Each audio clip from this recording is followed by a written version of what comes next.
இப்போது புதிய அறிமுகம் ஆச்சி ஹோட்டல் சாம்பார் 50 கிராம் ரூபாய் 20 மட்டுமே. எஸ், வீடு, ஸ்கூல்ஸ், ஹோட்டல்ஸ், ஸ்டோர் ரூம் இங்கெல்லாம் பார்ட்டிஷன் வால் கட்டணும்னாலும் இப்போ பில்டிங் போனஸோட first choice Renocon Rapid Wall Panels. No compromise. உங்க சைடுலயும் எங்க சைடுலயும். It's a GT promise. GT Holidays, South India's #1 travel brand. அதிமுகவில் இணைச்சுக்கோங்கன்னு ஓபிஎஸ் கதராத குறை. இபிஎஸ் அவர்கள் ரியாக்ஷன் பண்ணியிருக்காரு. விளக்கப்பட்டது தான் ஓபிஎஸ் அவர்களுக்கு அதிமுகவுக்குள்ள வாய்ப்பே கிடையாது அப்படிங்கிற ஸ்டாண்டை மீண்டும் உறுதியாக சொல்லியிருக்காரு. ஓபிஎஸ் உடைய அரசியல் வாழ்க்கை முடிவுக்கு வந்து விட்டதா? அனைத்து இந்திய அதிமுகவுடைய சட்டத்திட்ட விதிகளின்படி செயற்குழு பொதுக்குழுவில் ஒரு முடிவெடுத்து ஒரு நடவடிக்கை எடுத்துட்டா இந்த இரண்டு குழுக்களுக்கும் மேலாக பொதுச் செயலாளருக்கு தனிப்பட்ட அதிகாரம் இருக்கு. பொதுச் செயலாளரும் கட்சியின் நலன் கருதி ஒரு முடிவை எடுத்து அறிவிக்கலாம். சார், எடப்பாடியுடைய தலைமையை ஓபிஎஸ் அவர்கள் ஏற்றுக்கொள்ள தயாரா? சார், ஏற்றுக்கொள்ள தயார்னு தானே இப்ப சொல்றாரு. இந்த தேர்தலில் அதிமுக தோல்வி அடையும் என்றால் அதை தூக்கி நிறுத்தி வெற்றி பாதைக்கு கொண்டு செலுத்துவதற்கு புரட்சித் தலைவர் எம்ஜிஆர், செல்வி ஜெயலலிதா போன்ற ஆளுமிக்க தலைவர் எடப்பாடி பழனிசாமி கடந்த 2-3 ஆண்டுகளாக சொல்லி வர்ற யதார்த்த நிலை தான் இது. இந்த நிலையை உணர்ந்துதான் கூட்டணியை கட்டமைக்க வேண்டும், வலுவான கூட்டணியை உருவாக்க வேண்டும் என்று திரு எடப்பாடி பழனிசாமியும் முயற்சிக்கிறார். இந்த முயற்சி என்பது ஒட்டுமொத்தமாக திமுக ஆட்சியை அகற்றிவிட்டு அண்ணா திராவிட முன்னேற்ற கழகத்தை ஆட்சி கட்டில் அமர்த்துவதற்கு உரிய அந்த வல்லமை, வலிமை என்பது இப்போது உருவாக்குகிற கூட்டணிக்கு இல்லை என்பதுதான் என்னுடைய பார்வை. நிரூபிக்கல. அவர் எல்லாரும் விட்டுட்டு போயிட்டாங்க, தனி மனிதன் ஆயிட்டாரு, அவரால் அந்த கட்சிக்கு ஒன்றும் இல்லை அப்படிங்கிற மாதிரி பேசுறாங்கல்ல. ஓபிஎஸ் பொறுத்த அளவில் ஒரு அமைதி புயல் தான். கிளம்புறப்போ அது பெரிய அளவில் ஒரு பாதிப்பை உருவாக்கிறோம். 100 மடங்கு அதிமுக ஆட்சி வர வேண்டும் என்பதில் திரு ஓபிஎஸ் அவர்களுக்கு ஆசை உண்டு, விருப்பம் உண்டு, எண்ணம் உண்டு. அதை விட ஒரு 1000 மடங்கு திரு எடப்பாடிக்கு வேணும். ஏன்னா அவர் தான் முதலமைச்சராக போறார். இந்த எடப்பாடிக்கும் ஓபிஎஸ்க்குமான மோதல் என்பது அந்த எம்பி சீட்ல ஆரம்பிச்சது. தன்னுடைய ஆதரவாளர் தர்மருக்கு சீட் கொடுக்கணும்னு ஓபிஎஸ் கேட்டாரு. அங்க ஆரம்பிச்சது இந்த பிரச்சனை. ஓபிஎஸ் தான் தர்மருக்கு சீட் வாங்கி கொடுத்தாரு. தர்மரே இன்னைக்கு எடப்பாடி கிட்ட சரண்டர் ஆயிட்டாரே சார். அதாவது இந்த 2ஆம் தர்ம யுத்தம் தொடங்குறதுக்கு நீங்க சொன்ன மாதிரி மூல காரணமே தர்மர் எம்பி தான். அந்த 2ஆம் யுத்தத்தை நடத்தி எடப்பாடி பழனிசாமிக்கு எதிராக நாம் களமாடுவோம், தொண்டர்கள் உரிமையை மீட்போம் என்று குரல் கொடுத்த வைத்தியலிங்கம், மனோஜ் பாண்டியனும் அவங்க தான். ஏன்னா எல்லோருமே போயிட்டாங்க. ஆதனையர்களுக்கு அன்பு வணக்கம். இன்று நம்மோடு மூத்த பத்திரிகையாளர் திருமதி துரை கருணா அவர்கள். வணக்கம் துரை கருணா சார். வணக்கம். வணக்கம் சகோதரன். அதிமுகவில் இணைச்சுக்கோங்கன்னு ஓபிஎஸ் கதராத குறை. இபிஎஸ் அவர்கள் ரியாக்ஷன் பண்ணியிருக்காரு. விளக்கப்பட்டது தான் ஓபிஎஸ் அவர்களுக்கு வாய்ப்பே கிடையாது, அதிமுகவுக்குள்ள வாய்ப்பே கிடையாது அப்படிங்கிற ஸ்டாண்டை மீண்டும் உறுதியாக சொல்லியிருக்காரு. ஓபிஎஸ் உடைய அரசியல் வாழ்க்கை முடிவுக்கு வந்து விட்டதா? இல்லை, கடந்த 2 தினங்களுக்கு முன்பு திரு ஓபிஎஸ் அவர்கள் அளித்த பத்திரிகையாளர் நேர்காணல், அதே நாளில் திரு எடப்பாடி பழனிசாமி அளித்த அந்த நேர்காணல், இந்த இரண்டையும் பொதுவெளிகளில் பத்திரிகையாளர் மத்தியில், ஊடகவியலாளர்கள், அரசியல்வாதிகள் மத்தியில் இந்த இரண்டையும் பகுத்து பார்ப்பார்கள். ஆமாம். இவருடைய அணுகுமுறை எந்த மாதிரி இருந்தது, திரு ஓபிஎஸ் அணுகுமுறை, திரு எடப்பாடி பழனிசாமியினுடைய அணுகுமுறை எந்த மாதிரி இருந்தது அப்படிங்கிறத பார்ப்பாங்க. இந்த கட்சியினுடைய பிரதான ஒருங்கிணைப்பாளராக இருந்தவர், 3 முறை முதலமைச்சராக இருந்தவர். அவர் ஒரு விஷயத்தை முன்னெடுத்து தொடர்ந்து தென் மாவட்டங்களில் பின்னடைவிற்கு ஒரு வாய்ப்பு அங்கே கொடுப்போம் அப்படின்னு சொன்னதனுடைய விளைவு தான் இந்த தர்ம யுத்தம், ஒற்றை தலைமை என்கிற நிலைப்பாடு வருகிறது. அது ஒன்றும் பெரிய ராஜதுரோக குற்றம் இல்லை. இன்னொன்று, பொதுக்குழுவில் 2000 பேருக்கு மேலே கூடி அவரை வெளியேற்றிட்டாங்க, கட்சி நடவடிக்கை எடுத்துருச்சு, இனியெல்லாம் அங்கே இணைக்க முடியாது அப்படிங்கிற மாதிரி இருக்கார். அனைத்து இந்திய அதிமுகவுடைய சட்டத்திட்ட விதிகளின்படி செயற்குழு பொதுக்குழுவில் ஒரு முடிவெடுத்து ஒரு நடவடிக்கை எடுத்துட்டா இந்த இரண்டு குழுக்களுக்கும் மேலாக பொதுச் செயலாளருக்கு தனிப்பட்ட அதிகாரம் இருக்கிறது. சரி, பொதுச் செயலாளரும் கட்சியின் நலன் கருதி ஒரு முடிவை எடுத்து அறிவிக்கலாம். அப்படி அறிவித்ததற்கு பிறகு அடுத்து நடைபெறுகிற செயற்குழு பொதுக்குழுவில் ஒப்புதல் பெறலாம். மரியாதைக்குரிய மறைந்த எஸ்டி சோமசுந்தரம் அவர்கள் நமது கழகம் தொடங்குகிற போது பொதுக்குழு கூடி தான் அவரை முறையாக கட்சியிலிருந்து நீக்கினார்கள். எந்த அடிப்படையில் சேர்த்தார்கள்? புரட்சித் தலைவர் எம்ஜிஆர் அவருடைய நிலையை கருதி அவர் அப்பீல் கொடுக்காமலே ஒரு மிகப்பெரிய இந்த கட்சி தொடக்க காலத்தில் தன்னோடு துணை நின்றவர், அவர் அரசியல் ரீதியாக பாதிக்கப்பட்டு விடக்கூடாது என்கிற அடிப்படையில் புரட்சித்துறை எம்ஜிஆர் அரவணைக்கிறார். அந்த நிலைப்பாட்டை நாங்கள் இந்த அனைத்து இந்திய அதிமுக மீண்டும் ஆட்சி அதிகாரத்திற்கு வர வேண்டும், முதலமைச்சர் பொறுப்பிலே திரு எடப்பாடி பழனிசாமி அமர வேண்டும் என்பதுதான் அவருடைய பிரதான நோக்கம். அதுதான நோக்கம். திரு ஓபிஎஸ் அவர்களுக்கும் அதுதான நோக்கம். மீண்டும் அதிமுக ஆட்சி வரணும். அதிமுக ஆட்சி வருவதற்கு இந்த பிரிந்து கிடக்கிற சக்திகள், ஒரு ஊருக்கு 100 ஓட்டுன்னு ஒரு தொகுதிக்கு 5000 10,000 ஓட்டு வெளியில் நிற்குது. காலமெல்லாம் ரெட்டலைக்கு ஓட்டு போட்டவங்க அவங்கள இணைச்சிக்கிங்கன்னு தான் சொல்கிறார். அன்றைய பேட்டியில் பார்த்துருப்பீங்க, திரு டிடிவி தினகரன் என்னுடைய அருமை அண்ணன் எடப்பாடின்னு சொன்னார். அந்த அருமை அண்ணன்ட்ட போய் சொல்லட்டும், நான் தயாராக இருக்கேன், அவரை இணைச்சிக்க சொல்லுங்க அப்படின்னு சொல்கிறார். இப்போ இந்த அளவுக்கு கீழே இறங்கி வந்த நிலையிலும் கூட தன்னுடைய பிடிவாதத்தன்மையை எடப்பாடி பழனிசாமி இன்றைக்கு அதை தொடர்ந்து மறுத்துட்டு வர்றார். சார் உள்ளார வந்துட்டாருன்னு வச்சுக்கோங்களேன், ஓபிஎஸ் அவர்கள் உள்ள வந்துட்டாருன்னு வச்சுக்கோங்களேன், அந்த ஒட்டகத்துக்கு இடம் கொடுத்த கதை தான் அவருடைய ஆதரவாளர்கள் மூலமாக உள்ளுக்குள்ள பல பிரச்சனையை கிளப்பி மறுபடியும் ஒரு தலைவலியாக மாறும்னு எடப்பாடியார் நினைக்கிறார்ல சார்? இல்லை நீங்கள் இந்த இடைக்காலத்தில் ஏற்பட்ட பிரச்சனைகள் இருக்குல்ல, ஆமாம், கட்சியில் இந்த இரு தரப்பும் ஏற்பட்ட பிரச்சனைகள் இருக்குல்ல, ஆமாம், அது ஒருங்கிணைகிற பொழுது கட்சி முக்கியம், கட்சியின் வெற்றி முக்கியம் என்கிற மனப்பான்மை இருக்கும். தனிப்பட்ட முறையில் தன்னுடைய சுயலாபம் கருதி எனக்கு இது வேண்டும் என்கிற நிலைப்பாட்டில் திரு ஓபிஎஸ் இல்லைங்கிறது வெளிப்படையாகவே சொல்லிட்டார். சார் எடப்பாடியுடைய தலைமையை ஓபிஎஸ் அவர்கள் ஏற்றுக்கொள்ள தயாரா சார்? ஏற்றுக்கொள்ள தயார்னு தானே இப்போ சொல்கிறாரு.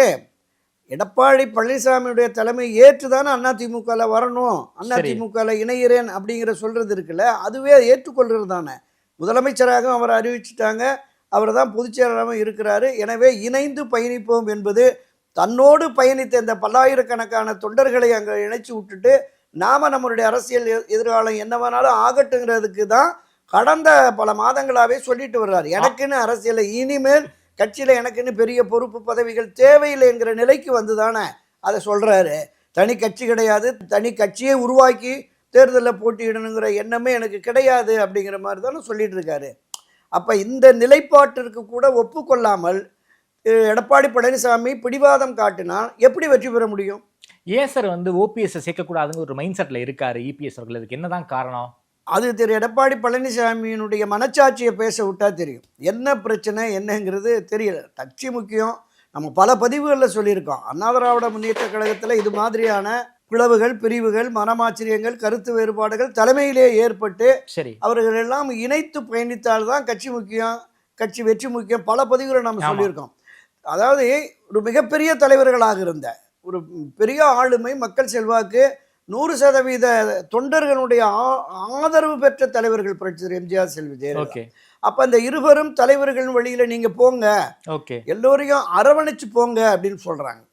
நீங்கள் ஒரு அரசியல் தலைமை பொறுப்பில், ஒரு மிகப்பெரிய இயக்கத்தின் தலைமை பொறுப்பில் இருக்கிறவர்களுக்கு எப்போவுமே எல்லோரையும் அரவணைத்து செல்லுகிற அந்த பாங்கு இருக்கணும். அதைத்தான் நம்முடைய அந்த இருவரும் தலைவர்கள் வழி நடத்திட்டு போயிருக்காங்க.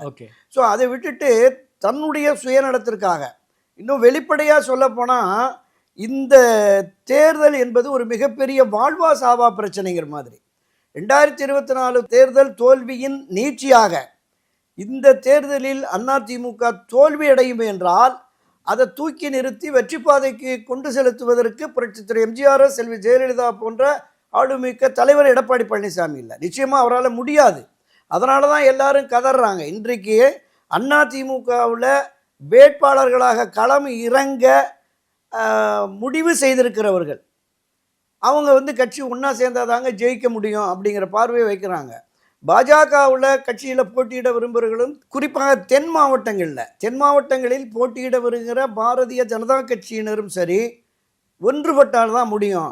ஒரு கணிசமான அளவிற்கு திரு ஓபிஎஸ், திருமதி சசிகலாவுக்கு வாக்குகள் இருக்கிறதுங்கிறது யதார்த்தமான நிலை தானே. எனவே இந்த நிலைப்பாட்டிற்கு வர வேண்டும் அப்படிங்கிற மாதிரி தான் சொல்கிறாங்க. சார் ஓபிஎஸ் தான் பிரச்சனை, சசிகலாவுமா பிரச்சனை? அவங்க அதிமுக பொதுச் செயலாளர் டைம் பண்ணிக்கிறாங்க. ஆனாலும் ஓபிஎஸ் மாதிரி ஒரு மிகப்பெரிய ப்ரெஷரை எடப்பாடிக்கு கொடுக்கலையே. அவங்க அமைதியாக தானே இருக்காங்க. ஓபிஎஸ்ஸை சேர்த்துக்கிட்டா போதில்லை, எதுக்கு சசிகலாவையும் சேர்த்துக்கணும்? இல்லை, அவங்க அமைதியாக இருக்கிறார்கள். 2021 தேர்தலில் மீண்டும் அம்மாவின் ஆட்சி அமைய வேண்டும், அதற்காக நான் தற்காலிகமாக ஒதுங்கி இருக்கிறேன் அப்படின்னு சொல்லிட்டு கடந்த 4 ஆண்டுகளாக ஒன்றுபடுவோம் வென்று காட்டுவோம்ங்கிற ஸ்லோகத்தை சொல்லி ஆமா அவங்க சட்ட போராட்டத்தை நடத்துகிறாங்க, அரசியல் ரீதியாக தார்மீக போராட்டத்தையும் நடத்தி வருகிறார்கள். அவங்களுக்குன்னு கொஞ்சம் ஆதரவு வாக்குகள் இருக்கு. எதையும் இழந்து விடக்கூடாது. பாரதிய ஜனதா கட்சி சார்பில் அவரையும் நாங்கள் பேசுவோம் அப்படிங்கிற மாதிரிலாம் சொல்லியிருக்காங்க. சசிகலாவையும் அகாமடேட் பண்ணுங்க நம்ம கடந்த பல பதிவுகள் நான் குறிப்பாக இந்த டெல்டா மாவட்டம் தென் மாவட்டங்களுடைய வாக்குகள் ஒட்டுமொத்தமாக அதிமுக வருகிற பொழுதுதான் ஒரு மகத்தான வெற்றியை, ஆட்சி அதிகாரத்திற்கு வரக்கூடிய வெற்றியை பெற முடியும். ஓகே, இப்போ ஒரு சில கருத்து கணிப்புகள்லாம் வந்திருக்குல்ல, இப்போ அதிலே தெளிவாக சொல்லியிருக்காங்க, திராவிட முன்னேற்ற கழகம் மீண்டும் ஆட்சி அதிகாரத்திற்கு வரக்கூடிய அளவுக்கு வாக்கு சதவீதம் அங்கே இருக்கு. சி ஓட்டர் சொல்றீங்க? ஆமாம். அப்போ இது நான் பல ஆண்டுகளாக, கடந்த 2-3 ஆண்டுகளாக சொல்லி வர்ற யதார்த்த நிலை தான் இது. இந்த நிலையை உணர்ந்து தான் கூட்டணியை கட்டமைக்க வேண்டும், வலுவான கூட்டணியை உருவாக்க வேண்டும் என்று திரு எடப்பாடி பழனிசாமியும் முயற்சிக்கிறார். நீங்கள் இந்த முயற்சி என்பது ஒட்டுமொத்தமாக திமுக ஆட்சியை அகற்றிவிட்டு அண்ணா திராவிட முன்னேற்ற கழகத்தை ஆட்சி கட்டில் அமர்த்துவதற்கு உரிய அந்த வல்லமை, வலிமை என்பது இப்போது உருவாக்குகிற கூட்டணிக்கு இல்லை என்பதுதான் என்னுடைய பார்வை. ஓகே, இப்போ மிக மோசமாக விமர்சித்த எதிரடையாக திரு டிடிவி தினகரன் அவர்களை அந்த துணை பொதுச்செயலாளரிலிருந்து நீக்கியது திரு எடப்பாடி பழனிசாமி அன்றைய தினம். அதற்கு பிறகு கடந்த 9-10 ஆண்டுகளாக நேர் எதிரடையான போட்டி, மிக கடுமையான விமர்சனம். அவர் கூட என்டிஏ அணியில் வந்து இணையலாம், அண்ணன் தம்பி ஆகலாம் என்கிற பொழுது திரு ஓபிஎஸ் அவர்களை அந்த நிலைப்பாட்டிற்கு கொண்டு வருவதற்கு என்ன தயக்கம் அப்படிங்கிறது தான் பொதுவெளி கேள்வியாக இருக்கு. ஓகே சார், உள்ளுக்குள்ள ஓபிஎஸ் சேர்த்துக்க சொல்லி அழுத்தம் எதுவும் இருக்கா எடப்பாடியாருக்கு? எதுவும் ப்ரெஷர் பண்றாங்களா, இல்லை பாஜக எதுவும் ப்ரெஷர் பண்றாங்களா எடப்பாடியார? அமித்ஷா, பியூஷ் கோயல், நிர்மலா சீதாராமன் போன்ற பலருமே திரு எஸ்பி வேலுமணி மூலமாக அவரை கன்வின்ஸ் பண்ணி கொண்டு வாங்க எடப்பாடி பழனிசாமியை, ஓகே, அவங்கெல்லாம் இணைஞ்சாதான் நமக்கு வெற்றி சாத்தியம், ஆட்சி அதிகாரத்திற்கு வரக்கூடிய வெற்றியை பெறுவதற்கு அவர்கள் ஆதரவு வாக்கு வங்கி முக்கியம் அப்படிங்கிற மாதிரி தான் பதிவு பண்ணியிருக்காங்க. இப்போ ஒருவேளை இந்த நிலைப்பாட்டிலிருந்து திரு எடப்பாடி மாற்றிக்கொள்ளாவிட்டால், இதே பிடிவாத தன்மையோடு இருந்து விட்டார் என்றால், இந்த வாக்குகள் சேராமல் ஒதுங்கி இருக்கிற பொழுது அவர்கள் நேரடியாக களத்திற்கு வந்து திரு எடப்பாடி பழனிசாமிக்கு எதிரான நிலைப்பாட்டை எடுத்து அவங்க சில தொகுதிகளில் கூட, ஒரு 50 தொகுதி 100 தொகுதிகளில் கூட அவர்கள் போட்டியிட்டு இவர்களுக்கு பாடம் புகட்ட வேணும் என்கிற நிலைப்பாட்டை எடுத்துட்டா இன்னும் மோசமான தோல்வி வரும். இப்படியே ஒதுங்கி இருந்தால் கூட பரவாயில்ல, ஒதுங்க மாட்டாங்க. திருமதி சசிகலா அவர்கள் 2021 மாதிரி இந்த தேர்தலில் ஒதுங்க மாட்டாங்க, ஒதுங்கிறதுக்கான வாய்ப்பே இல்லை. ஏன்னா பல தொகுதிகளில், ஒரு 25-30 தொகுதிகளில் அவருடைய ஆதரவாளர்களை தேர்தல் களப்பணியில் ஈடுபடுங்கள் அப்படின்னு களம் இறக்கியிருக்கிறாங்க, பேசியிருக்காங்க. அங்கே அவருடைய ஆதரவாளர்கள்ட்ட பேசியிருக்காங்க. அப்போ ஏதோ ஒரு பேச்சுவார்த்தை நடக்கிறது, அந்த அடிப்படையில் தான் அவங்க அந்த முயற்சியை, தன்னுடைய ஆதரவாளர்களுக்கு கொஞ்சம் பேராவது நம்ம இடம் வாங்கி கொடுக்கணுங்கிற மாதிரி. ஸோ அது இங்கே அதிமுகவோடு இணைந்து அவர்களுக்கு ஆதரவாளர் கொடுக்கல, அந்த நிலைப்பாட்டை திரு எடப்பாடி ஒப்புக்கொள்ளவில்லை என்றால் அவங்களும் எதிராக களமாடுறதுக்கு வாய்ப்பு இருக்குது.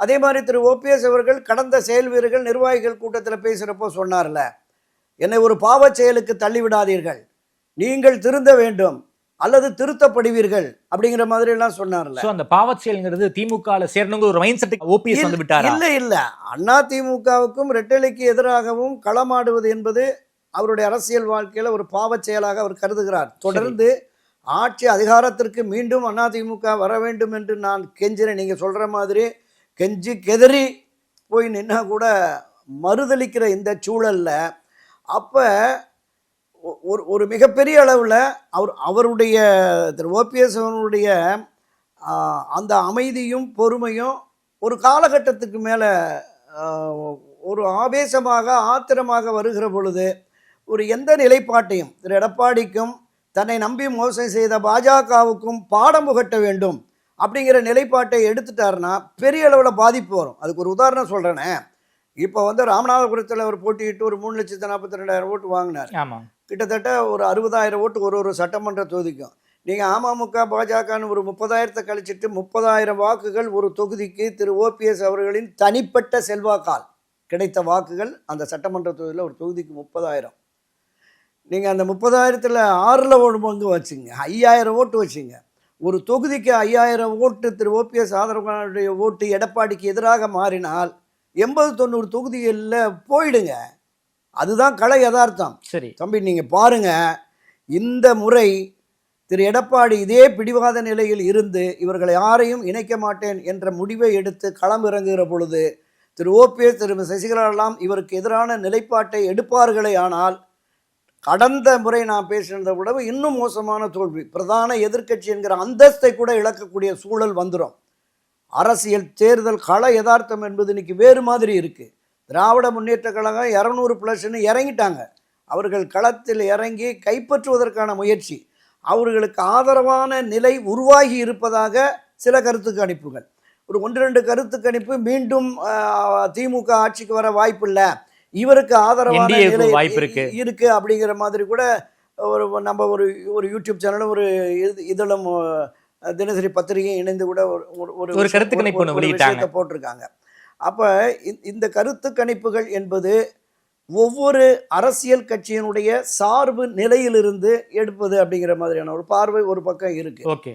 அதை தாண்டி பொதுவான நிலைப்பாட்டில் இப்போ லயலா ஸ்டூடெண்ட், முன்னாள் ஸ்டூடெண்ட் எடுத்தாங்க, இப்போ சிஓட்டர்ஸ் எடுக்கிறாங்க. சிஓட்டர்ஸ் மீது ஒரு பெரிய நம்பகத்தன்மை இருக்கு. அதை தான் நான் சொல்ல வந்தேன். ஸோ அப்படிப்பட்ட சூழல் என்பது யதார்த்தத்தை அவர்கள் பிரதிபலிக்கிறார்கள் அப்படின்னு இதை நான் பார்க்குறேன். அப்போ இந்த யதார்த்த நிலையை திரு எடப்பாடி பழனிசாமி உணர வேண்டும். இன்னொன்று, இந்த சட்ட போராட்டம் தொடரும்னு திரு ஓபிஎஸ் சொல்லிட்டு இருக்காரு. விரைவில் தேர்தல் ஆணையத்தை அணுகி நாங்களும் எங்கள் அணியும் தேர்தலில் நிற்க வேண்டும். எனவே எங்களுக்கு 2021 நாங்கள் கட்சி சட்டதிட்ட விதிகளின் அடிப்படையில் தேர்ந்தெடுக்கப்பட்ட அதை நிராகரிக்கலை. அதற்கு என்ன தீர்வு? இப்போ தேர்தல் வருது அப்படிங்கிற மாதிரி எலெக்ஷன் கமிஷனில் ஒரு பெட்டிஷன் போட்டார்னு வைங்க, அது ஒரு ஆபத்தான நிலை தான். எலெக்ஷன் கமிஷன் அதை ரிஜெக்ட் பண்ணி கோர்ட்டுக்கு போனால் மறுபடியும் பிரச்சனை உருவாகும். அப்போ தேர்தல் ஆணையம் என்ன சொல்லியிருக்கு? இந்த சிட்டி சிவில் கோர்ட், இந்த நீதிமன்றங்களில் இறுதி தீர்ப்பு வரும் வரையிலும் இடைக்காலமாக தான் திரு எடப்பாடிக்கு இரட்டையில் இருக்குது. அப்போ இவ்வளவு சிக்கல்கள் இருக்கிற பொழுது நீங்கள் இணைச்சிட்டிங்கன்னா அடுத்த வினாடியே சில பேர் சொல்கிறாங்க அந்த கோர்ட்டு கேஸு எல்லாத்தையும் வாபஸ் வாங்கிட்டு வந்தால் சேர்த்துருன்னு உட்காந்து முடிவு எடுத்துட்டா அடுத்த வினாடியே எல்லாம் வாபஸ் வாங்குறதுக்கு 100% வாய்ப்பு இருக்குல்ல. அப்போ இதில் யோசிக்க வேண்டியது திரு எடப்பாடி பழனிசாமி தான். சார், உள்ளுக்குள்ள எதுவும் அழுத்தம் இருக்கா சார்? அவங்க சேர்த்துக்க சொல்லி ஓபிஎஸ் அண்ட் சசிகலா சேரணும்னு நீங்கள் சொல்கிறீங்க, அவங்களும் சொல்கிறாங்க, ஓபிஎஸும் சொல்கிறாங்க, சசிகலாவும் சொல்கிறாங்க. ஆனாலும் கட்சிக்குள்ளார அதிமுகவுக்குள்ள இவங்களை அகாமடேட் பண்ணணுங்கிற ஒரு ஆசை 2ஆம் கட்ட தலைவர்களுக்கு இருக்கா? நான் சொன்னேன்ல, கடந்த முறை சட்டமன்ற கூட்டம் தொடங்கி ஒரு 20க்கும் மேற்பட்ட சட்டமன்ற உறுப்பினர்களை சிட்டிங் எம்எல்ஏ பார்த்தபோது சொன்னாங்கல்ல, எல்லாரும் சேர்ந்தாதாங்க நம்ம ஜெயிக்க முடியும், கள யதார்த்தம் வேற மாதிரி இருக்கு அப்படிங்கிற மாதிரி அப்பவும் சொன்னாங்க. இப்போ புதிதாக தேர்தலுக்கு போட்டியிட வேண்டும் என்று விரும்புகிறவர்கள், விருப்ப மனு கொடுத்தவர்கள்ல பல பேர், பல ஒன்றிய செயலாளர்கள், மாவட்ட செயலாளர்கள், முன்னாள் எம்எல்ஏக்கள் எல்லாம் சேர்ந்தாதான் முடியும் அப்படிங்கிற மாதிரியெல்லாம் தினமும் என்னோடு பேசி கொண்டிருக்கிறார்கள். அப்போ பாரதிய ஜனதா கட்சியுமே திமுக ஒரு வலுவான கூட்டணி இருக்குது, ஆட்சி கட்சியாகவும் இருக்கிறது.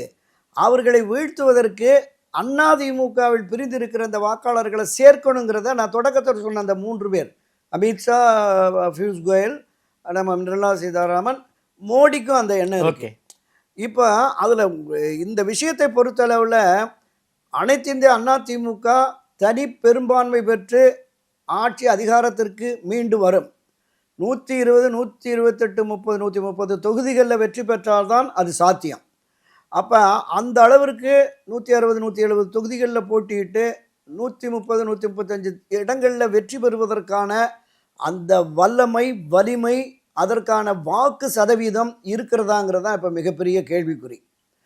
அதை எப்படி கட்டமைத்து, நீங்கள் உதாரணத்துக்கு எடுத்துக்கோமே, என்டிஏவில் இருந்த எல்லாம் எங்கிட்ட வந்துட்டாங்க, அது ஒரு 18%, இது ஒரு 20%, 38%, 40, 41% இருக்குது, இன்னொரு 4-5% வந்தால் எங்களுக்கு வந்துடும் அப்படிங்கிறாங்க. இப்போ நம்ம கடந்த பதிவு கூட பேசணும், அந்த 18% பாஜகங்கிறது ஒரு 10-12%, 12% மேலேயே கூட திரு ஓபிஎஸ், திருமதி சசிகலா, டிடிவி தினகரன் இந்த வாக்குகள் தான் அந்த 12%. ஒரு 3-4% டிடிவி கொடுத்துடலாம், அவர் போயிட்டார், அண்ணன் கூட போய் சேர்ந்துட்டார். அப்போ அது போக மிச்சம் 8-10% இருக்கு தம்பி, இருக்கு, வெளியே ஒரு 8-10% இருக்கு. அதுதான் நம்ம தேர்தல் வந்தால் தான் நமக்கு அது தெரியும். நிரூபிக்கலை, அவர் வந்து எல்லாரும் விட்டுட்டு போயிட்டாங்க, தனி மனிதன் ஆயிட்டாரு, அவரால் அந்த கட்சிக்கு ஒன்றும் இல்லை அப்படிங்கிற மாதிரி பேசுகிறாங்கல்ல. அது அவர் ஓபிஎஸை பொறுத்த அளவில் ஒரு அமைதி புயல் தான். கிளம்புறப்போ அது பெரிய அளவில் ஒரு பாதிப்பை உருவாக்கிறோம். அதை உணரணும், அவர்கள் உணர வேண்டும். உணர்ந்தால், அதுதான் நான் சொன்னேன், 100 மடங்கு அதிமுக ஆட்சி வர வேண்டும் என்பதில் திரு ஓபிஎஸ் அவர்களுக்கு ஆசை உண்டு, விருப்பம் உண்டு, எண்ணம் உண்டு. அதை விட ஒரு 1000 மடங்கு திரு எடப்பாடிக்கு வேணும். ஏன்னா அவர் தான் முதலமைச்சராக போகிறார். அதிமுக ஆட்சி வந்தால் அவர் தான் முதலமைச்சராக போகிறார். அப்போ முதலமைச்சர் ஆவதற்கு உரிய அந்த வாக்குகளை பெறுவதற்கு எவையெல்லாம் தேவையோ அவையெல்லாம் இங்கு வர வேண்டும் என்று கருதணும். இப்போ பாரதிய ஜனதா கட்சியோடு ஒட்டுமில்லை, உறவும் இல்லை, இந்த தேர்தலில் எந்த தேர்தலையும் சேர்க்கவே மாட்டோம்னு சொன்னார்ல, வந்துட்டார்ல, வந்து பாஜகவோட போட்டாச்சு. டிடிவி தினகரனுக்கு இது கட்சிக்கு சம்பந்தமே இல்லை. 10 ஆண்டுகள் 11 ஆண்டுகள் அம்மாவால் தூக்கி வீசப்பட்டு சிங்கப்பூரில் இருந்தவருக்கு இங்கே என்னங்க கட்சி வேலைன்னு கேட்டார்ல. இந்த துரோகிக்கு ஒரு பட்டம் கொடுக்குறதுன்னா அவருக்கு தான் கொடுக்கணும்னு டிடிவி பேசினார்ல. அந்த அளவுக்கு கடுமையான விமர்சனம் திரு ஓபிஎஸ் எப்போயாவது வச்சுருக்காரா? இல்லை. அப்போ டிடிவி தினகரனையும் நீங்கள் இணைத்து கொண்டு விட்டீர்கள். அப்போ இவரை இணைப்பதற்கு, இவரோடு பயணிக்கிற இன்னுமே எந்த பதவியும் பொறுப்பும் வேண்டாம், இவரோடு நாங்கள் வருகிறோம் அப்படிங்கிற மாதிரி தொண்டர்கள் இருக்கிறாங்க. ஒன்றும் இல்லை சார், வெறும் தேனி மாவட்டத்தில் பார்த்தீங்களா ஆயிரக்கணக்கானவர் உட்கார்ந்து பார்த்தேன் சார். நான் இல்லைன்னு சொல்லவே இல்லை சார். இந்த எடப்பாடிக்கும் ஓபிஎஸ்க்குமான மோதல் என்பது அந்த எம்பி சீட்டில் ஆரம்பிச்சுது. தன்னுடைய ஆதரவாளர் தர்மருக்கு சீட்டு கொடுக்கணும்னு ஓபிஎஸ் கேட்டார். அங்கே ஆரம்பிச்சது இந்த பிரச்சனை. ஓபிஎஸ் தான் தர்மருக்கு சீட் வாங்கி கொடுத்தாரு. ஆனால் தர்மரை இன்னைக்கு வந்து எடப்பாடி கிட்ட வந்து சரண்டர் ஆயிட்டாரே சார். அதாவது இந்த 2ஆம் தர்ம யுத்தம் தொடங்குறதுக்கு நீங்கள் சொன்ன மாதிரி மூல காரணமே தர்மர் எம்பி தான். அந்த 2ஆம் யுத்தத்தை நடத்தி எடப்பாடி பழனிசாமிக்கு எதிராக நாம் களமாடுவோம், தொண்டர்கள் உரிமையை மீட்போம் என்று குரல் கொடுத்த வைத்தியலிங்கம், மனோஜ் பாண்டியனும் அவங்க தான். ஏன்னா எல்லோருமே போயிட்டாங்க. எல்லோரும் போனாலும் கூட தர்மரும் போயிட்டாரு. தர்மரும் போயிட்டாரு. அரசியலில் ஒவ்வொருவருக்குமே தங்களுடைய எதிர்காலம் தொடர்பான கனவுகள் நிறையா இருக்கும். ஆமா, அப்படி வருகிற பொழுது எங்கே சென்றால் பலன் பயன் அப்படிங்கிற பார்வை இருக்கும். அந்த மாதிரி மனோஜ் வைத்தியலிங்கத்துக்கெல்லாம் எடப்பாடி பழனிசாமி இனி நம்மை சேர்க்கவே மாட்டார், அவரோடு இணைந்து அதிமுகவில் பயணிக்க முடியாது என்கிற உறுதியான முடிவை எடுத்து திமுகவுக்கு போகிறாங்க. மீண்டும் திமுக வெற்றி பெற்றால் நமக்கு தேவையான பதவி பொறுப்புகள் அடுத்தடுத்த வாரிசுகளுக்கு வாங்கலாங்கிற எண்ணம் அவங்களுக்கு இருந்தது. அதே மாதிரி நாடாளுமன்ற ராஜ்யசபா உறுப்பினராக பயணிக்கிற நமக்கு அண்ணன் வேற ஏதாவது முடிவு எடுத்துட்டாருன்னா அதுக்கு பாதகம் வருமோ அப்படிங்கிற மாதிரி தர்மர் இந்த முடிவெடுத்து போயிட்டார். யார் போனாலும் அவர் சொல்லிட்டார், என்னுடைய சட்ட போராட்டம், இந்த அதிமுகவை இணைப்பது, ஒருங்கிணைப்பது என்கிற சட்ட போராட்டம் தார்மீக ரீதியாகவும் அரசியல் ரீதியாகவும் தொடரும் அப்படின்னு சொல்லிட்டாரு. இந்த நிலைப்பாட்டை எடப்பாடி அவர்கள் இன்னைக்கு 4ஆம் தேதி மாவட்ட செயலாளர் கூட்டம் இருக்கு. அந்த கூட்டத்துக்கு பிறகு என்ன முடிவெடுக்கிறாங்கிறது நமக்கு ஒரு தெளிவாக தெரியும். இதை தாண்டி பாஜக தரப்பில் உங்களோடு பேசுகிறார்கள் போது அது ரகசியம், பரம ரகசியம் சொன்னார். அப்போ அந்த தரப்பிலையுமே பேசி கொண்டிருக்கிறார்கள் அப்படிங்கிற மாதிரி தெரியும். மாவட்ட செயலாளர் கூட்டத்தில் எடப்பாடியாருக்கு எதுவும் அழுத்தம் கொடுக்க வாய்ப்பு இருக்கா? இல்லை, நிச்சயமாக கொடுப்பாங்கங்கிறேன். நான் சொன்னேன்ல சார், கடந்த காலங்கள்லையும் பல மாவட்ட செயலாளர்கள் கூட்டம் நடந்திருக்கு. இல்லை, இப்போ தேர்தல் நெருங்கிருச்சு. நீங்கள் 1 வருஷம் 2 வருஷத்துக்கு முன்னாடி வந்து இருந்த மனநிலை என்பது தேர்தல் நெருங்க எல்லோருடைய நிலைப்பாடு மாறுதில்ல. வலுவான கூட்டணி இருக்கிற திராவிட முன்னேற்ற கழகமே தேமுதிக கூட பேசுகிறாங்க, வேறு யாராவது வந்தால் கூட அகாமடேட் பண்ணலாங்கிற மாதிரி ஒரு மனோநிலை இருக்குல்ல. அப்போ பிரதான எதிர்க்கட்சிக்கு அந்த மனோநிலை வரும்ல, யாரெல்லாம் நமக்கு தேவையோ அவர்களெல்லாம் அரவணைச்சுக்கிறோம்னு. அப்போ இந்த மாவட்ட செயலாளர்கள் பெரும்பாலோர் எம்எல்ஏவா விரும்பணும், எம்எல்ஏ சீட்டு கேட்டிருப்பாங்க. அப்போ அவங்க வந்து சொல்லுவாங்கல்ல, இப்போ வெளிப்படையாக அங்கங்கே இப்போ என்ன மாதிரி நண்பர்கள்ட்ட பேசுகிற போது அவர்கள் வட்டாரத்தில் பேசுகிற போது இதை வந்து வலியுறுத்துகிறாங்க. யதார்த்தம் இதுதான். நம்ம வந்து நான் சொன்ன மாதிரி ஒரு 1000 ஓட்டு 2000 ஓட்டு பிரிஞ்சு போனால் கூட நமக்கு வெற்றி தானே. நம்ம ஏற்கனவே பல பதிவில் பேசியிருக்கோம். இதே தியாகராயன் தொகுதியில் 143 137 ஓட்டில் சத்யா தோத்தார். கடந்த 2 தேர்தலுக்கு முன்னாடி 17 ஓட்டில் அந்த சின்னசாமின்னு கோயம்புத்தூரில் தோத்துட்டார்.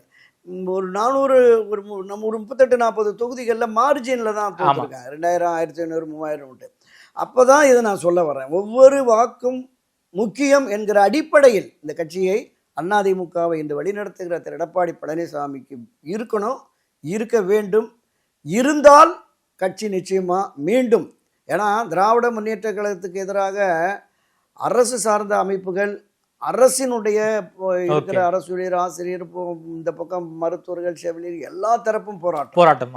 ஆமாம். அப்போ ஆட்சிக்கு எதிரான மனநிலை இருக்கிறதுங்கிறது அந்த போராட்டங்களின் மூலமாக தெரியுது. இதை தாண்டி பொதுமக்கள் மத்தியிலுமே மின்கட்டண உயர்வு, வீட்டு வசதி உயர்வு, பல்வேறு விதமான இடையூறுகளில் இருக்கிறவங்களுக்கு இருக்குது.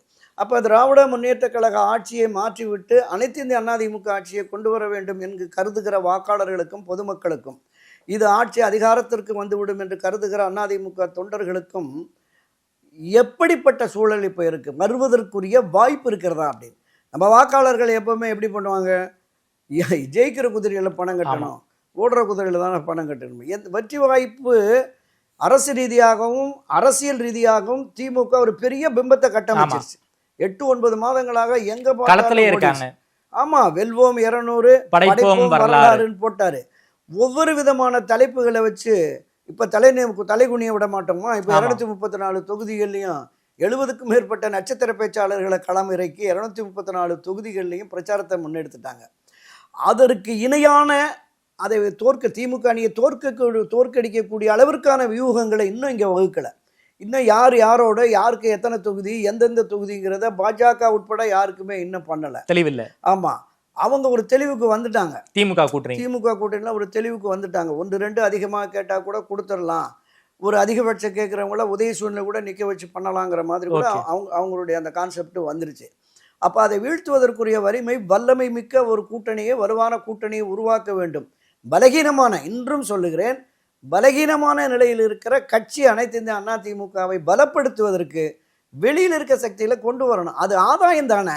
அவங்களுக்கு எதிராக இங்கே, அதாவது பல சந்தர்ப்பங்களில் எதிரான நிலைப்பாடு 4-5 வருஷமா இருந்தது. ஆனால் இன்று வந்தால் நல்லது அப்படிங்கிற மனோபாவம் கட்சியினரை வந்துருச்சு, கட்சியினுடைய முன்னணியினரில் வந்துருச்சு. இந்த முன்னணியினரில் பிள்ளையார் சொல்லி போட்டவங்க தான் அந்த 6 பேர். அதில் ஒருத்தர் போயிட்டார், இன்னும் 5 பேர் அங்கே மனப்புழுக்கத்தில் இருக்கிறாங்க. எப்படியாவது முடியுமா அப்படிங்கிற மாதிரி பாஜக அழுத்தம், அண்ணா திமுகவில் அழுத்தம். மாவட்ட செயலர் கூட்டத்தில் ஒரு நல்ல முடிவு எடுத்தார்னா நிச்சயமாக ஒரு வலுவான கூட்டணி, வலிமையான அதிமுக வரும், வாக்கு வங்கிகளும் இருக்கிறது, வெற்றி சாத்தியம். எடப்பாடி அந்த முடிவை எடுப்பாரா பொறுத்திருந்து. ஓகே சார், 4ஆம் தேதி அந்த மாவட்ட செயலாளர் கூட்டத்தில் என்ன முடிவு எடுக்க போறாங்கன்னு தெரியல, பார்க்கலாம். அதாவது பிரிந்திருக்கக்கூடிய சக்திகள் ஒன்று சேர்ந்தால் மட்டும்தான் திமுகவை அதிமுக வீழ்த்த முடியும், என்டிஏ கூட்டணி மீண்டும் ஆட்சிக்கு வரும்னு உங்களுடைய பார்வை ரொம்ப விரிவாக பேசியிருக்கீங்க. நேரில் கொடுத்து பேசியமைக்கு நன்றி. நன்றி.